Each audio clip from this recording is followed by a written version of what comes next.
All right, folks, it seems like people are getting a little bit of good use out of our iPilot video, so we figured while we're out here on the river, we'd make us a little short video on spot lock jog. One thing that we've come to learn about spot lock in general is that you pretty much need current for it to work properly. You can keep your boat still in slack water, but the motor is going to continue to compensate back and forth, and you're basically going to end up just going around in circles. So if you just want to stay in that spot to save a spot, then you're in pretty good shape. If you're wanting to fish spot locked on water that's not moving, you're going to be in for a long day. But anyway, right now, as you can tell, we're in plenty current. It's about 1.5 miles per hour according to the GPS, and I've got the trolling motor running against the current, and we're going about 0.4 miles an hour.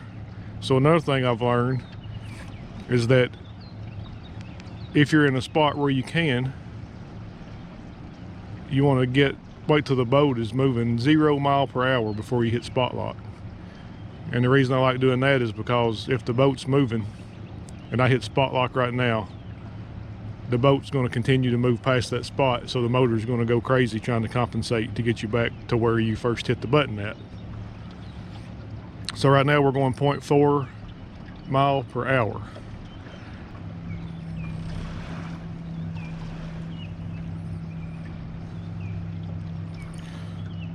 All right, there's 0.1 mile an hour. That's probably about close as we're going to get in this current. So I'm going to go ahead and hit my spot lock button.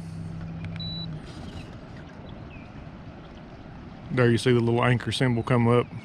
Spot lock is the anchor button on the bottom in the middle, in case you didn't know that. So now we're going to give it a little bit of time here to get itself lined out.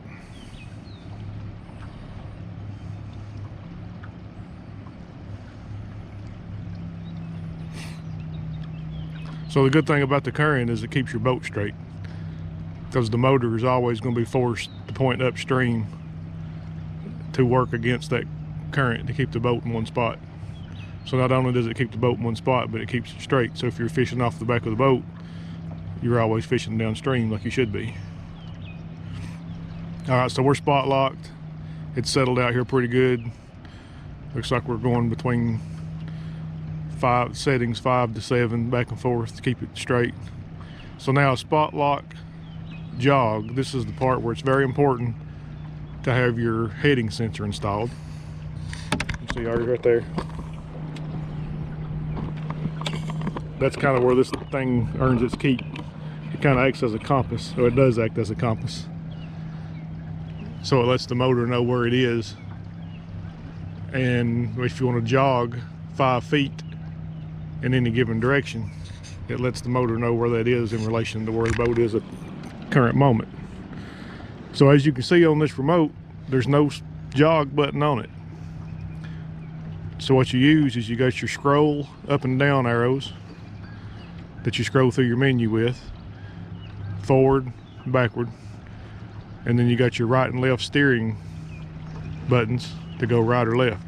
So when you're spot locked, the steering option no longer works. So what spot lock jog does is we're spot locked in this spot, and say we want to go 5 feet forward, we're going to hit the up button one time. Now you see it's going to speed up.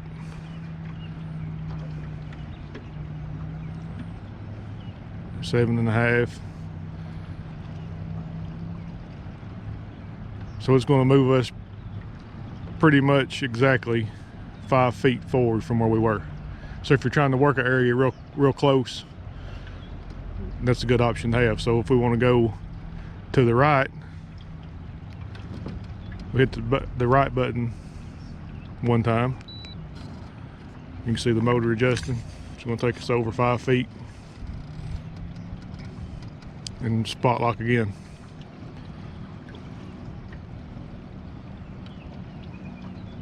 We want to go left, we hit the left steer button. You see the motor's going to turn, take us over here 5 feet.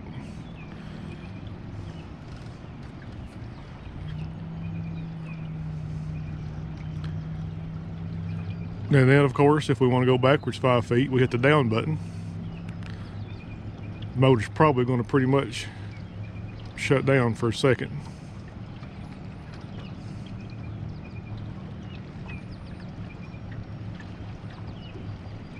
There you see it backing down.